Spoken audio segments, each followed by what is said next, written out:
네, 반갑습니다. 이 자리를 통해서 한국의 주요 중후장대 산업인 철강과 조선을 어떻게 바라보고 어떤 비유로 지원할 것인지를 좀 나눠보겠습니다. 좀 딱딱하니까 제 개인적인 얘기를 잠깐 하고 시작하겠습니다. 저는 이제 조선 분야에서 한 17년을 일을 했는데요. 2010년, 딱 15년 전에 저는 중국 조선소에서 철강 구매를 했습니다. 그러니까 어떻게 보면 오늘 주제의 핵심을 과거에 경험을 한 건데, 그때는 중국 조선이 한국 조선을 추월할 거라고 한국 사람들은 아무도 믿지 않았고 중국 사람들은 다 믿었습니다. 그리고 이미 그 당시에 중국 철강의 생산 규모가 한국을 능가했었는데, 흥미로웠던 거는 한국 철강제가 중국 철강제보다 더 쌌습니다. 그런데 품질은 훨씬 좋았고 조선소가 원하는 사양과 서비스를 잘 제공하다 보니 중국 조선소나 한국 조선소나 그 당시에 한국 철강제를 구매하기 위해서 백방으로 노력했던 그런 기억이 떠오릅니다. 우리가 한국 산업이 지금 기로에 서 있다고 표현하지만 철강과 조선은 기로를 여러 번 이미 겪었습니다.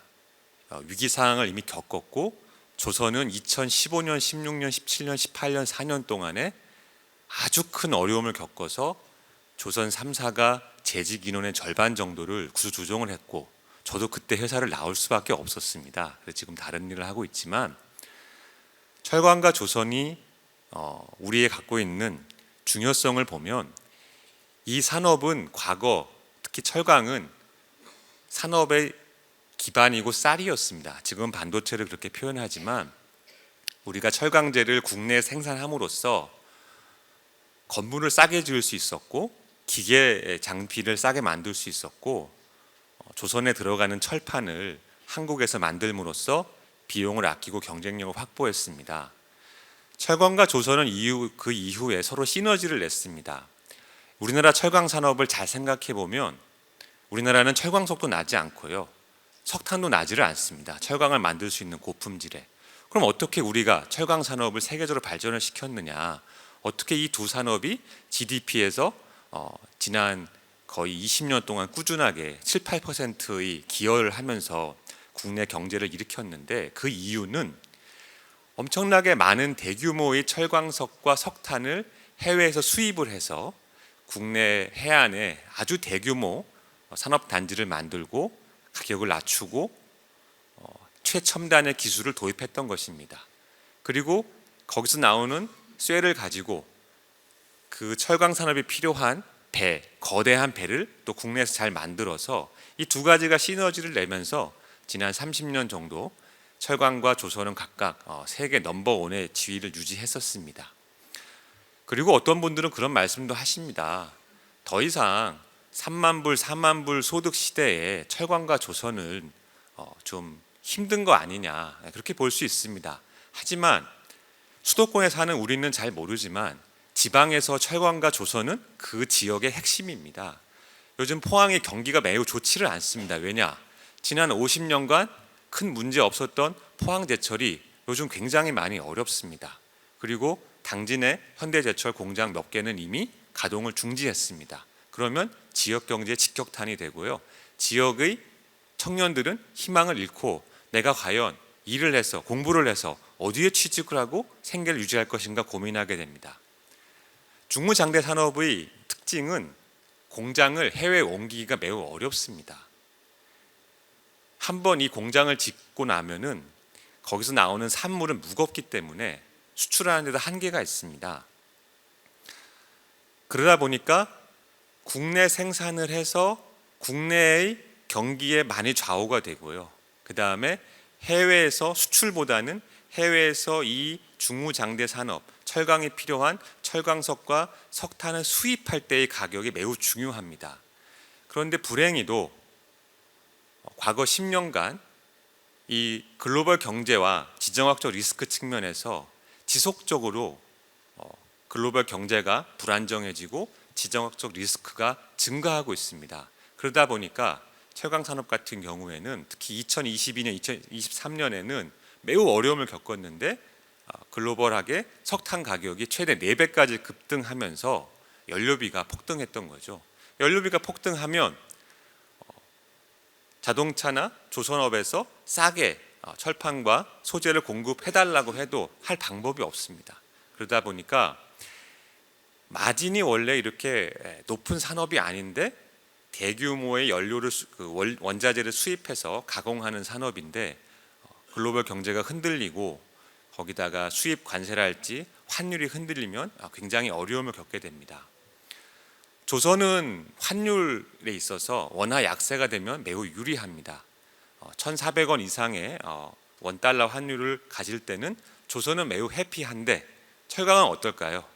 철강은 국내에서 6천만 톤 정도 쇳물을 연간 만드는데 수출량은 300만 톤이 되질 않습니다. 그리고 99.9%의 원료를 다 수입을 하니까 환율에 따라서 철강 산업은 울고 조선은 웃는 그런 특징이 있습니다.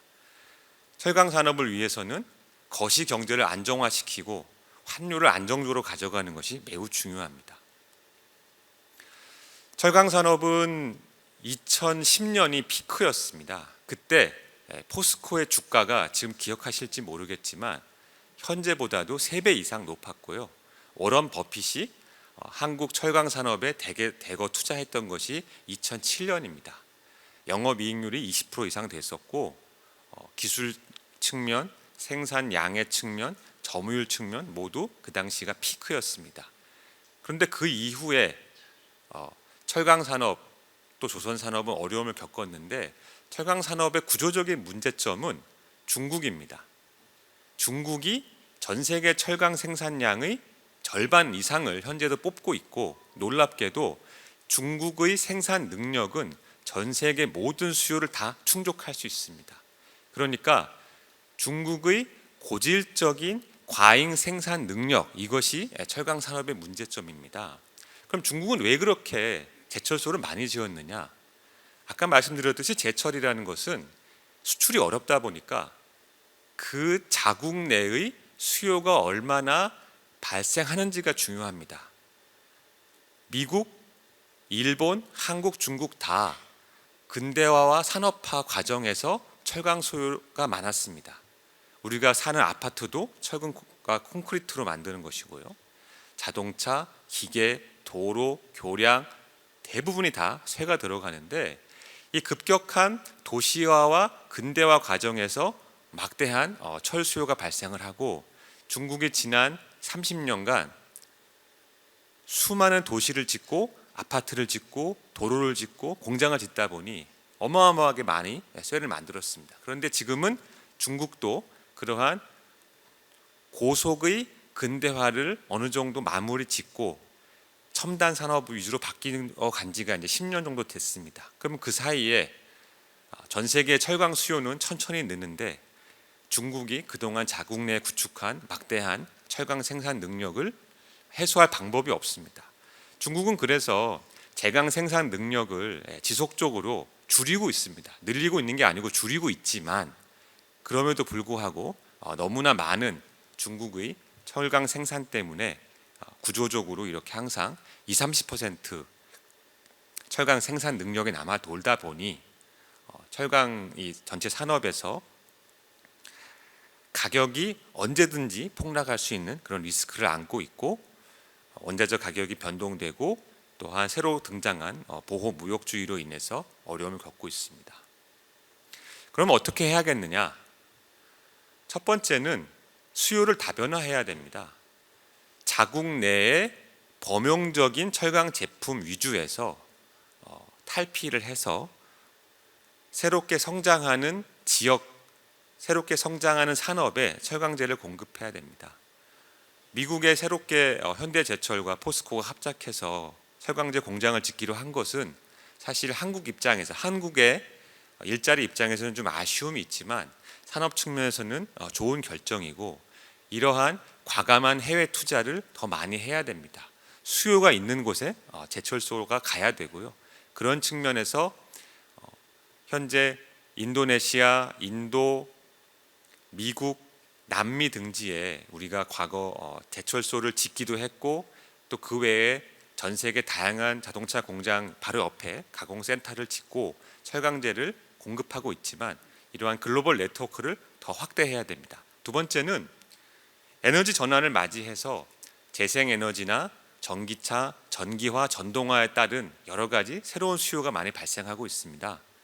전기차에는 모터가 들어가고 모터 안에는 매우 고가의 첨단 철강제가 들어가고 또 변압기나 이 관련 전동화, 전기화에 따른 철강제 수요도 상당히 많은데 그러한 제품들 중에 다수는 국내에서 생산을 못하거나 가격 경쟁력이 떨어지거나 기술적으로 아직 부족한 면이 있습니다. 그런 부분들을 공략을 해서 새롭게 시장을 개척해야 됩니다. 늘 하는 레파토리지만은 부가가치를 더 올려야 됩니다. 우리가 철광석과 석탄을 이용해서 쇳물을 붓는 것은 우리나 중국이나 사실 차이를 가지기 매우 어렵습니다. 하지만 그렇게 만든 쇠를 가지고 얼마나 더 잘 가공하느냐에 따라서 부가가치 달라집니다. 자동차의 경우에는 전기차가 되면 차가 좀 무거워졌습니다. 그래서 차를 가볍게 만들자고 해서 알루미늄 합금제를 많이 이용하고 아까 나왔던 테슬라의 기가프레스라는 어떤 공법이 자동차 생산 원가의 혁신을 이뤘지만 그 기가프레스를 이용한 알루미늄 소재 합금은 약점이 있습니다. 그게 뭐냐? 내가 문콕을 하거나 범퍼끼리 살짝 부딪혀서 조금만 찌그러져도 수리를 못합니다. 왜냐하면 알루미늄 특수 합금이라는 것은 용접이 매우 어렵기 때문에. 그래서 철강제 하는 회사들은 포기하지 않습니다. 철강제는 합금을 어떻게 만들고 소재를 어떻게 가공하에 따라서 더 가볍게 만들 수 있고 더 고성능의 철강제를 만들 수 있고 이러한 철강제는 수리를 할 수 있습니다. 즉 우리가 뉴스에서 보는 것처럼 예를 들어서 앞으로 자동차는 합금이다, 알루미늄 대세다, 그렇지 않습니다. 철강제는 어떻게 소재를 섞고 만들고 가공하에 따라서 부가가치가 무궁무진합니다. 조선하는 사람들이 철강제 하는 사람들한테 늘 요구하는 꿈의 소재가 있습니다. 그게 뭐냐? 페인트를 칠하지 않고도 부식되지 않는 용접이 쉬운 그러한 후판을 만들어 달라 이겁니다. 그러면 이제 물어보실 수 있어요. 스테인리스로 배 만들면 되지 않느냐? 네, 스테인리스는 용접이 어렵습니다. 그래서 그런 소재를 개발하기 위해서 노력을 많이 하고 있지만 저는 나올 거라고 믿고 있고 상상력을 가지고 새로운 소재를 철강에서 얼마든지 개발하고 노력할 수 있다. 두 번째는 우리가 가지고 있는 지난 50년의 철강 플랜트를 운영한 그 노하우와 데이터와 경험을 가지고 디지털 전환을 하고 스마트화해야 됩니다. 이건 무슨 의미냐면은 중국이 아직 우리를 못 따라오는 부분이 새롭게 자기들이 독일과 외국에서 기계를 수입해서 공장을 만들고 지금 쇳물을 부어서 제품을 만들지만 생산성을 혁신하고 비용을 절감하는 그 이력과 능력은 우리가 훨씬 뛰어납니다. 우리가 그걸 잘했기 때문에 지난 10년간의 이런 만성적인 공급 과잉에서 살아남고 지금도 돈을 벌고 있습니다. 철강 산업은 돈을 벌고 있습니다. 그것을 인공지능을 동원해서 더 고도화해야 되고 더 자동화해야 됩니다. 사실 사람이 분석할 수 있는 정도의 수준까지 할 건 다 했습니다. 더 이상 이제 가도 사람이 데이터를 보고 고민해가지고 향상시킬 수 있는 건 한계가 왔지만 우리가 모르는 인공지능의 박대한 어떤 해석 능력과 이 분석 능력을 통해서 업그레이드 할 수 있는데 이것을 하려면 철강 산업과 조선 산업은 마찬가지지만 데이터를 뽑아내야 됩니다. 데이터를 뽑아내려면 우리가 기존에 하던 생산에서 디지털 측면에 계측을 해야 되고 그 계측한 것을 가지고 분석할 수 있도록 데이터를 만들어서 대규모로 이것을 다각도로 분석해가지고 상상력을 가지고 공정을 혁신할 수 있어야 됩니다. 조선은 철강보다 사정이 좀 낮습니다. 밑에 그래프를 보시면 이것은 매출액 기준의 점유율인데 척수나 톤수 기준으로는 중국이 우리나라의 한 2배 정도 이미 앞서 있습니다. 그러니까 싸고 범용적인 배는 중국이 우리보다 훨씬 많이 만들지만 우리는 아직까지 비싼 배를 훨씬 많이 잘 만듭니다. 그 대표적인 것이 LNG 운반선입니다. 아직까지 우리는 LNG 운반선을 통해서 전 세계 조선 시장에서 1, 2위를 다투고 있습니다. 하지만 조선 산업의 위기 요인은 크게 세 가지로 발생하고 있는데, 첫 번째는 일할 사람이 없습니다. 조선업은 아직까지 사람의 손이 많이 의존하는 그런 분야입니다. 그런데 현재 조선업의 평균 작업 근로자 연령이 53세입니다. 그 얘기는 뭐냐? 일할 사람이 더 이상 없는데, 현재 조선업의 잠깐 호황을 커버하기 위해서 결국 정부는 업계와 의논해가지고 공식적으로는 8,000명, 비공식적으로는 2만 명 이상의 외국인 근로자를 도입해서 외국인 근로자들이 현재 일을 하고 있습니다. 그럼 이게 왜 문제가 되느냐? 조선은 사이클이 굉장히 심합니다. 보통 10년 불황, 3년 호황을 이야기합니다. 그러면 이 3년의 호황 끝나면 다시 불황이 오고, 그 불황기에는 어떻게 해야 되느냐? 소수 정예의 인력을 가지고 여러 가지 돈은 잘 되지 않지만 선주들이 원하는 그런 주문을 맞추기 위해서 다양한 배를 지어야 됩니다. 그때는 굉장히 실력이 뛰어난 사람들 소수가 필요한데, 그럼 외국인 근로자들 길어봐야 6년, 8년짜리 비자를 받고 들어온 그 사람들이 10년, 20년 같이 우리가 일할 수 있겠느냐? 그러한 기반이 상당히 부족합니다. 그래서 인력 부족 고령화 문제 가장 심각하고 풀어야 되고요.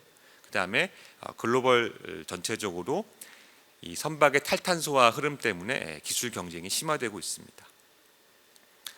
정부는 이러한 조선업의 필요에 대응하기 위해서 여러 가지 지원책을 제시하고 시행하고 있습니다. 현재 숙련 인력 육성 지원 열심히 하고 있고요.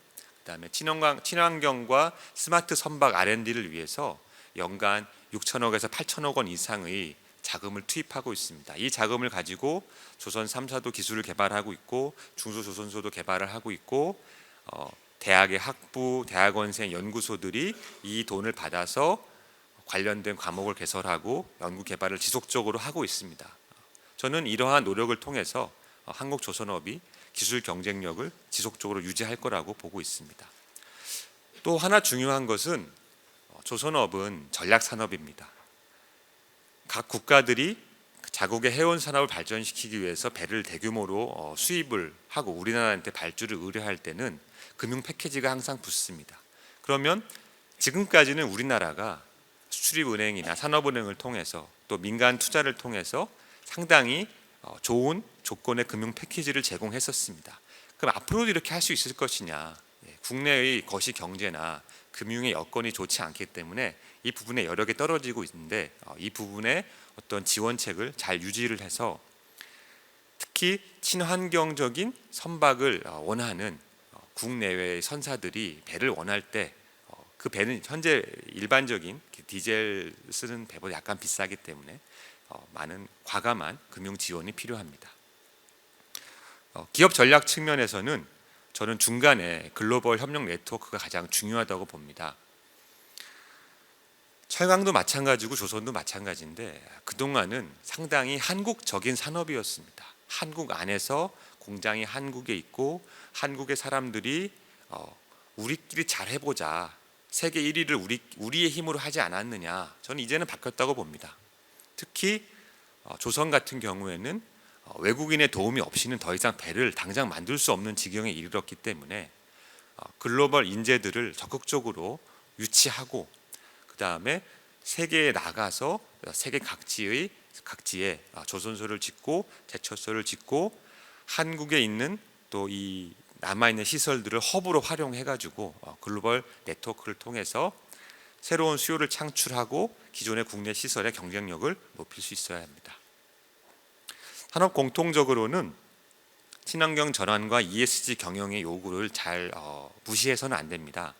지금 당장 트럼프 행정부에서 이러한 부분을 좀 약화시키는 측면이 없지 않지만 중무장대 산업은 오래 갑니다. 10년, 20년을 바라봐야 되는데 에너지 전환, 기후위기 대응, ESG의 요구는 지속적으로 요구가 발생하고 있는 것이고 여기에 대응하는 노력을 오히려 미국의 어떤 트럼프 행정부에서 이 부분을 좀 약화시킨다고 해서 놓을 것이 아니라 지속적으로 잘 유지할 필요가 있겠습니다. 마지막으로 저는 15년 전에 제 개인적인 경험을 돌아가서 다시 말씀을 드리면 15년 후에 우리나라의 철강과 조선 산업을 정말로 마음 깊숙이 어떻게 바라볼 것인가가 중요합니다.